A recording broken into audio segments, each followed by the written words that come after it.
continuar con la doctora María Cristina Cortés. La doctora Cortés es médica egresada de la Universidad Javeriana y también especialista de oftalmología de la misma universidad. Tiene especialización en medicina sinergética y en medicina biológica con énfasis en homotoxicología. Y hoy nos va a hablar del enfoque integral del ojo seco. Gracias, María Cristina. Bueno, para este enfoque integral estamos hablando de que vamos a pasar de una visión muy oftalmológica a una visión integral, pero tenemos que hablar necesariamente de lo básico en la oftalmología. Mi primera recomendación, ya lo hemos hablado antes y ya nos lo han dicho otros conferencistas, antes de comenzar mi consulta, yo tengo que calibrar, yo tengo que sincronizarme, yo tengo que poder estar bien para transferirle a mi paciente todo lo que necesito transferir. Entonces, ¿qué voy a utilizar? Yo les voy a dar lo que yo uso. Existen 1000 otras alternativas y es que yo tengo claro que tengo unos osciladores en el cuerpo que son mi cerebro, mi corazón y, como hablaban anteriormente, el intestino. Voy a utilizar mi cerebro y mi corazón para alinear mis pensamientos, alinear mis emociones, para poder ser coherente y hablarle a mi paciente y transmitir lo que necesito transmitir. Para eso, normalmente, ¿qué hacemos? Pues ahorita les voy a dar unas opciones para personas que son como muy cerebrales como yo, que necesito ver y entender las cosas para poderlas hacer. Lo otro que es importante hacer es poner intención. O sea, antes de comenzar a hacer mi consulta, tengo que tener claro que mi intención es el de acompañar a este paciente en este proceso. Y estamos hablando del ojo seco, que es una enfermedad que el paciente va a tener siempre. La va a tener siempre, pero yo voy a poder hacer muchas cosas para aliviar esos síntomas del paciente. Y por último, cada vez que comience mi consulta y cada vez que termine, agradecer por la oportunidad tanto a mis pacientes como a la institución en la que trabajo y a mí misma por estar ahí y poder hacer esa consulta. Antes de comenzar, entonces, yo tengo que, para ver la enfermedad como una enfermedad como el ojo seco, tengo que entender que es una enfermedad como muchas enfermedades crónicas en las cuales implica que mi paciente tenga que adaptarse. Es un camino y es una invitación que yo le hago a mi paciente para que él aprenda a cuidarse a sí mismo, para dejar esa visión tan paternalista en donde simplemente el paciente va a que yo le haga una fórmula de Mipres para un lubricante. Entonces, ¿qué voy a hacer? Pues básicamente comenzamos por lo primero, y es que yo tengo que entrar en contacto con mi paciente. Para entrar en contacto y poder tener una relación con mi paciente, voy a ser muy cuidadoso con lo que miro, con lo que oigo y con lo que siento. Yo muchas veces, y eso lo aprendí en medicina bioenergética, nosotros tenemos que entender que tenemos dos partes del cuerpo, el lado derecho y el lado izquierdo. Tenemos un pensamiento lógico y uno analógico. Somos a veces, cuando somos muy racionales, queremos ver todo como una causa-consecuencia y no nos damos cuenta que ese paciente y yo estamos, digamos, inmersos en un mundo lleno de esferas como las que hablaba Cata anteriormente. Por eso es importante ver con mis dos ojos, con el intuitivo, con el racional, sentir y también entregar, recibir y dar. No solamente entregarle a mi paciente. Mi paciente, si se quiere curar, él también tiene que ayudarse. Yo siempre les digo cuando comienza la consulta de ojo seco, que afortunadamente es una consulta que puedo hacer en 1 hora, y para dedicarle al paciente todo ese tiempo que necesita, y no solamente hago diagnóstico, sino hago de una vez el tratamiento. Y le digo, el 50% depende de ti. Depende de lo que llegues a tu casa a seguir haciendo. Porque no solamente son las goticas, los suplementos y todas las cosas que te voy a dar. Tienes que cambiar muchas cosas en tu vida, no solamente por el ojo seco, sino para estar bien. Este aparatico es un aparatico que yo, en mi búsqueda, yo duré 4 años, desde el 2006 al 2010.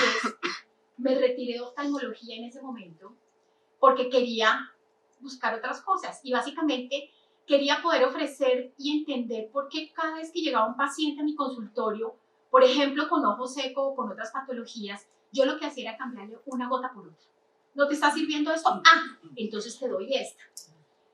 Y dije, no, esto no puede seguir así.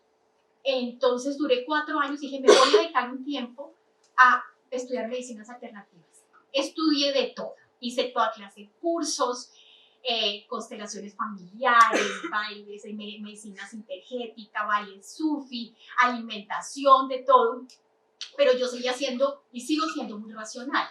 Entonces dije, si yo le quiero transmitir a mi paciente que una parte muy importante en esa parte integrativa es la parte de medicina mente-cuerpo, yo necesito una herramienta con la que yo pueda medir a mi paciente y me pueda medir a mí misma. Entonces, dentro de todo eso encontré un aparatico que es muy fácil de conseguir, que se llama el M-Wave. El M-Wave básicamente lo que hace es del Instituto de las Matemáticas del Corazón de la Universidad de Stanford. Ellos lo que encontraron es que es muy importante y es un marcador de resiliencia fisiológica y de flexibilidad comportamental poder tener una coherencia cardíaca. Uno dice, pero si mi frecuencia cardíaca, uno como médico dice, pues es 78, 76, 75, eso da lo mismo. No. Esa pequeña variabilidad que hay entre un pulso y otro hace la diferencia totalmente para que, ¿qué pasa? A nivel psico, neuro, inmunoendocrino, esas citoquinas, esos neurotransmisores, entran como en una fase de pizza. Entonces es como si llega mi carro, mi cuerpo se conecta y cuando yo estoy en coherencia cardíaca, esos neurotransmisores empiezan a funcionar adecuadamente. Y cuando yo estoy en esa coherencia cardíaca y estoy en ese estado de meditación sin estar meditando, entonces voy a tener muy bien regulado mi mente-cuerpo. Con este aparato yo le puedo mostrar al paciente cómo está. Y él lo va a ver en un computador y lo va a ver con unas tablas. Muchas veces me dicen, no, yo respiro perfecto. Yo digo, perfecto, miremos cómo está respirando y con 3 cosas que le decimos y que encontraron los de las matemáticas del corazón, podemos entrar en coherencia cardíaca. La primera es tener una respiración rítmica. Una respiración rítmica, si uno no tiene el aparatito, igual lo puede hacer, es simplemente inhalar y exhalar en los mismos tiempos. Lento, rítmico y pausado. Contamos hasta 5. Segundo, voy a enfocar mi respiración en una parte del cuerpo para que mi diafragma se movilice un poquito más. No es lo mismo una respiración nasal que una respiración diafragmática. Yo digo a mi paciente, imagínate como si estuvieras respirando en el centro, desde el centro de tu pecho, no desde tu nariz. Y vemos que cambia totalmente la respiración.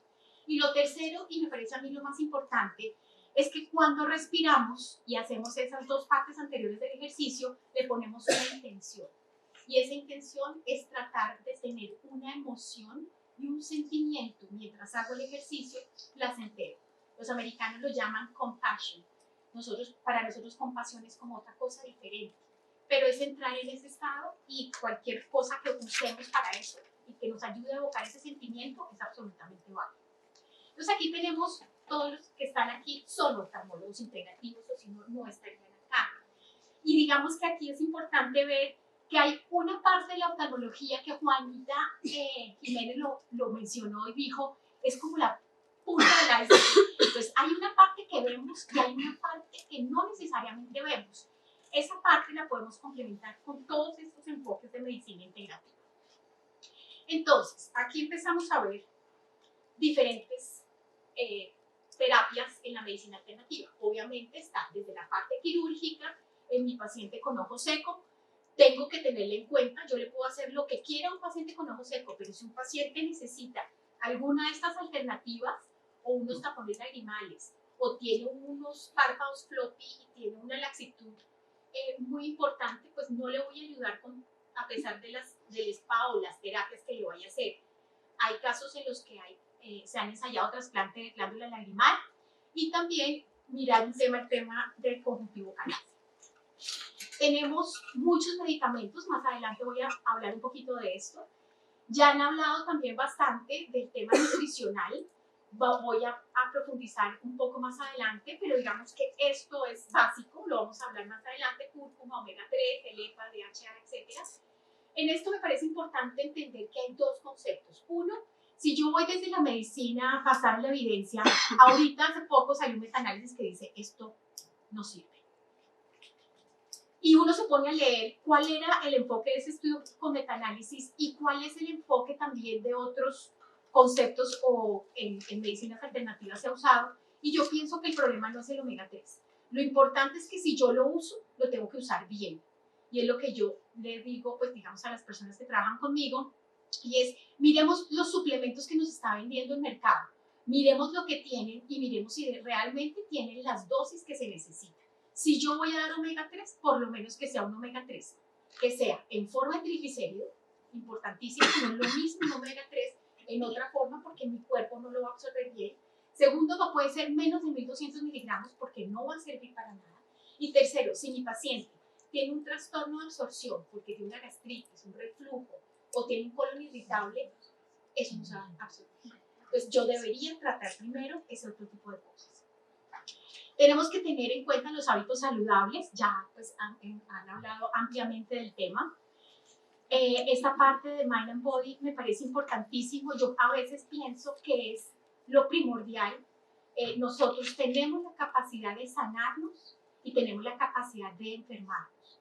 Hay un libro muy lindo que se llama Curarte, en donde una médica inglesa habla de por qué funcionan las medicinas alternativas.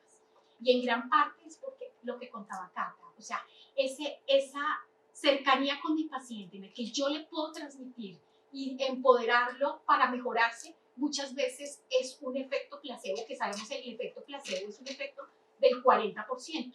Si yo al menos lograra que del 100% de mis pacientes el 40% se mejorara, sobre todo de ojo seco, solamente con un par de cosas, pues ya estoy haciendo una cantidad. Hay otras terapias que tienen que ver con energía, acupuntura, bioenergética, cromoterapia, etcétera. Y están las terapias manipulativas, en las cuales yo manipulo, digamos que los nadis del paciente. Estoy hablando de principios como, por ejemplo, los centros primarios, los chakras primarios, los chakras secundarios y los nadis, en los cuales, más allá de entender, porque después de haber estudiado esto, yo lo que pienso es que cuando yo a mi paciente le digo que se haga una acupresión en unos puntos de acupuntura cerca al ojo, lo que le estoy dando a entender es que él se tiene que conectar con su cuerpo y que todos los días también tiene que hacer unos ejercicios que le pueden ayudar. Entonces aquí estamos hablando de que para esa homeostasis necesitamos un sistema que aquí se llama PNEI, básicamente porque es un sistema psico, neuro, endocrino, inmune que afecta a todos los órganos. Entonces, más allá de tratar únicamente el ojo, tengo que entender varias cosas. Primero, existe una matrix. La matrix celular, más allá de las células que siempre hemos pensado que es lo único y más importante, esa matriz extracelular se comunica con mi matriz intracelular y tiene un complejo funcional y un complejo anatómico estructural. En todo esto, digamos, ahí están inmersas las citoquinas, los neurotransmisores que van a ayudarme a que yo pueda en mi paciente hacer un cambio a nivel inflamatorio o a nivel antioxidante. ¿Por qué si yo a todos mis pacientes les doy el mismo tratamiento, no todos los pacientes se mejoran igual? Hay un término importante que es el terreno. Todos los pacientes no son iguales y debemos partir de ese principio. Esta semilla es la misma semilla que esta. Y fíjense la diferencia de cómo ha crecido ese árbol.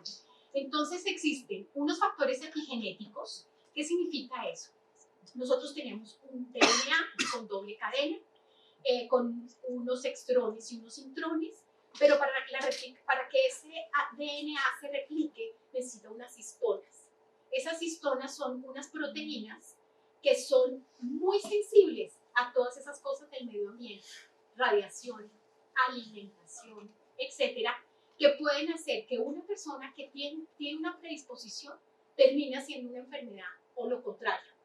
Por eso es importante que cuando un paciente tiene unos antecedentes familiares, no lo condenemos a que va a sufrir de esa enfermedad, pero que él sea consciente de que también depende de él, que eso no se active y no comience la enfermedad.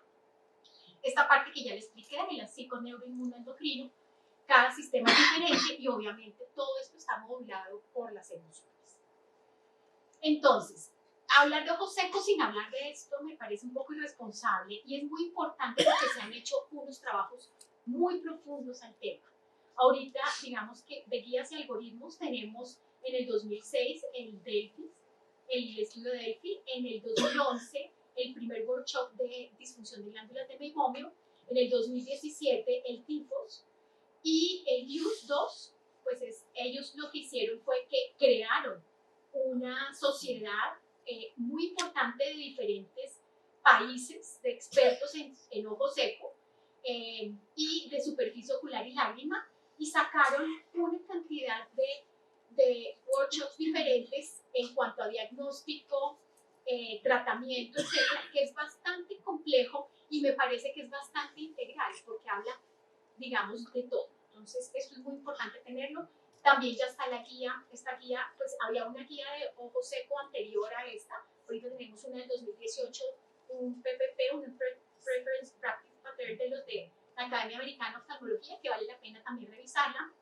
Y ahorita sacó en el 2019 ASCARS un comité en el cual hablaron de el SPID-2, por ejemplo, como diagnóstico preoperatorio de ojo seco. Es un cuestionario muy sencillo. Digamos que para el análisis de superficie ocular, les voy a pasar rápidamente un listado, pero lo que quiero dejar con todo esto no es que solamente hagamos todo este estudio, sino que si nosotros no cuantificamos, nosotros no vamos a poder definir muchas cosas. ¿Cuál es la línea de base de mi paciente? ¿Qué tanto ha mejorado desde que yo le he hecho alguna intervención? Si un colega mío me entrega un paciente de estos, yo no puedo saber si la última vez que lo vio está con respecto a lo que hoy yo estoy viendo mejor o peor. Entonces tengo dos opciones: o vuelvo todo a escalas, es un poquito largo de hacerlo, o fotografío muchas cosas. Y básicamente todos los equipos que están vendiendo, porque cada vez sale cada 6 meses un equipo diferente que no creo que valga la pena comprarlo tampoco, pero lo que trata de hacer es poner en escalas todo esto y tener la escala en el consultorio, porque uno no puede basarse solamente en lo que a mí me parece o compararlo con lo que yo tengo en mi cabeza de que debe ser una hiperemia normal o una hiperemia avanzada. Entonces están los cuestionarios de superficie ocular, que están el OSDI, está el de QE5, está el tema de osmolaridad, que trato que básicamente tomar como un equipo y en ambos ojos, es variable, ya lo sabemos, una citología de impresión, están las tinciones vitales, está la metaloproteinasa para saber qué tanto grado de inflamación tiene, está el BUT normal y el BUT invasivo. Si hago el BUT normal, debo estandarizar cómo lo tomo siempre. Tenemos el Schirmer test, también lo debemos tener estandarizado. La memografía, el enrojecimiento, el engrosamiento, la irregularidad del borde libre, de la ejectasia, la interferometría en la capa lipídica, la frecuencia de parpadeo, el prisma lagrimal. Y si mi paciente tengo sospecha por sus síntomas o por sus antecedentes que tenga un síndrome de Sjögren, pues tengo que pedir los exámenes correspondientes. ¿Qué tratamientos tengo al alcance desde el punto de vista de medicina convencional? Tenemos corticoides, antibióticos en colirio en ungüento, la ivermectina sistémica y tópica, las tetraciclinas orales, los AINES, los suplementos de lágrimas, que hay varios, y tengo que también entender si mi paciente tiene un ojo seco evaporativo o no evaporativo, idealmente hacerlo con libre de preservantes. Después hablamos del tema de las monodosis y todos estos frasquitos de plástico, pero bueno, eso digamos que es otro tema. El suero autólogo, el plasma rico en plaquetas, como por ejemplo la marca registrada en Doret, que es muy interesante. La citromicina en 1.5% tópica en 2 ciclos o en un ciclo de 30 días 2 veces al día. Estos medicamentos no los tenemos nosotros en Colombia. El Vipgras, la ciclosporina tópica sí la tenemos y es importante también usarla. La doxiciclina en ungüento no la tenemos, clindamicina tópica no la tenemos, tenemos secretagogos, no los usamos mucho, los usan más los reumatólogos.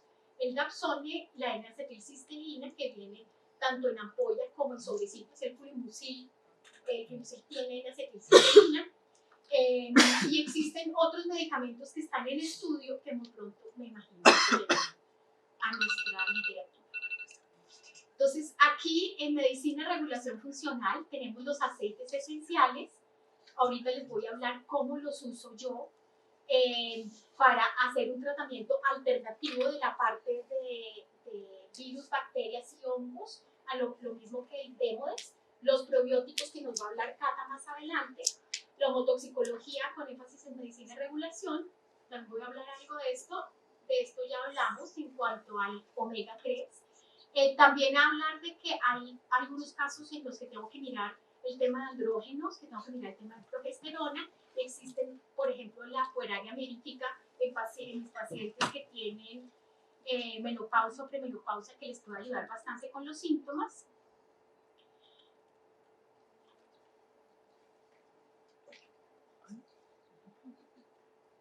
Aquí pues ya han hablado de esto. Si yo quiero calcular cuánto es el agua que debe tomar mi paciente, son 35 mililitros por kilo de peso. Más o menos una persona de 70 kilos debe tomar 2.5 mililitros. El uso de dispositivos electrónicos, pues tenerlo en cuenta para poder modular un poco, para decirle a mi paciente que debe hacer pausas, debe hacer palming, bostezar, que es un reflejo que yo puedo evocar y aumenta la producción de lágrimas, los alimentos, el estrés, el cortisol, pues produce una inflamación crónica persistente de bajo grado.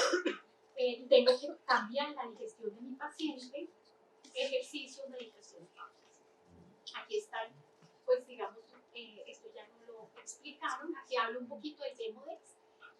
Esta es una imagen que me pasó, de hecho, uno de los residentes de primer año, Daniel, que es microbiólogo, porque yo empecé a ver Demodex y veía Demodex tan diferentes y yo decía, pero ¿por qué son diferentes? Entonces es importante saber que yo lo puedo ver en mi consultorio con un microscopio que no me cuesta más de $30, se lo puedo mostrar a mi paciente. Cuando mi paciente se da cuenta que tiene un Demodex, claramente se vuelve más empoderado de su tratamiento, porque pues a nadie le gusta tener esto. Por otro lado, ¿cómo lo puedo usar? Yo puedo usar la ivermectina, puedo usar oral, lo puedo usar tópica, pero también yo puedo usar estos aceites. Cada aceite de estos que les muestro tiene muchos medicamentos. No estamos hablando del terpileno 4, no estamos hablando del árbol de té. Son aceites que son, y se han demostrado que son antiparasitarios, antibacterianos, que son el Pexil y el Vexil, se consiguen hoy en día en nuestras farmacias especiales, por decirlo así. Esto es de medicina funcional. Esto es un ejemplo solamente de la parte de medicina biológica, en la cual yo tengo unos medicamentos, debo hacer una detoxificación de la matrix y tengo que dar unos medicamentos específicos de acuerdo con el estado de la enfermedad. Aquí el estado de la enfermedad en este tipo de aproximaciones es diferente a la que nosotros conocemos. En la fase 1 es como de hipersecreción, en la fase 2 hay cambios anatómicos, en el caso 3 hay pérdida de la función. Estas son opciones. El Gunaflam es, por ejemplo, una opción muy interesante. Ahí anoto, pues digamos, un poco las dosis y el efecto y cómo actúa. Este es un ejemplo de todo lo que tiene Gunaflam y en dónde actúa. Es bastante completo. Y aquí estamos hablando, por ejemplo, de una poliartritis para mis pacientes con síndrome de Sjögren, en el cual estoy hablando de que debo darle un medicamento específico, un medicamento de drenaje y un medicamento que module la parte psiconeuroendocrina inmunológica, y cada uno se hace con un medicamento homeopático compuesto. Esta es otra opción, la hemos oído bastante. Lo bueno de este medicamento es que viene en ampolla. Yo podría diluirle a mi paciente en las gotas un poco de esto para que él tenga ese mismo efecto. Tiene todos estos medicamentos, por eso son medicamentos homeopáticos compuestos. Y por último, en la parte de terapia manipulativa, importante entender que hay varios estudios. Hay estudios como este que hace un metaanálisis y dice que puede ser más efectiva que las lágrimas. Aquí están, digamos, definidos cuáles son los puntos de acupuntura. Yo solamente puse los que están en la cara. La idea no es pues, yo hacer la acupuntura a mi paciente en el consultorio, pero si yo entiendo un poco de que mi paciente va a ser parte de su tratamiento, yo puedo enseñarle esos puntos que están alrededor de los párpados y que antes o después de que se haga la terapia con compresas calientes, se haga su limpieza, se aplique su lubricante, etcétera, él mismo también hace la estimulación en esos puntos, pues voy a ayudar. Entonces, con esto pues quiero decirles que la medicina integrativa es muy amplia, tan amplia como la oftalmología. Tenemos muchas herramientas a nuestro alcance, pero lo más importante, como hemos hablado todo el tiempo, es humanizar esta consulta y entender mi paciente qué puedo hacer por su enfermedad y yo qué puedo hacer.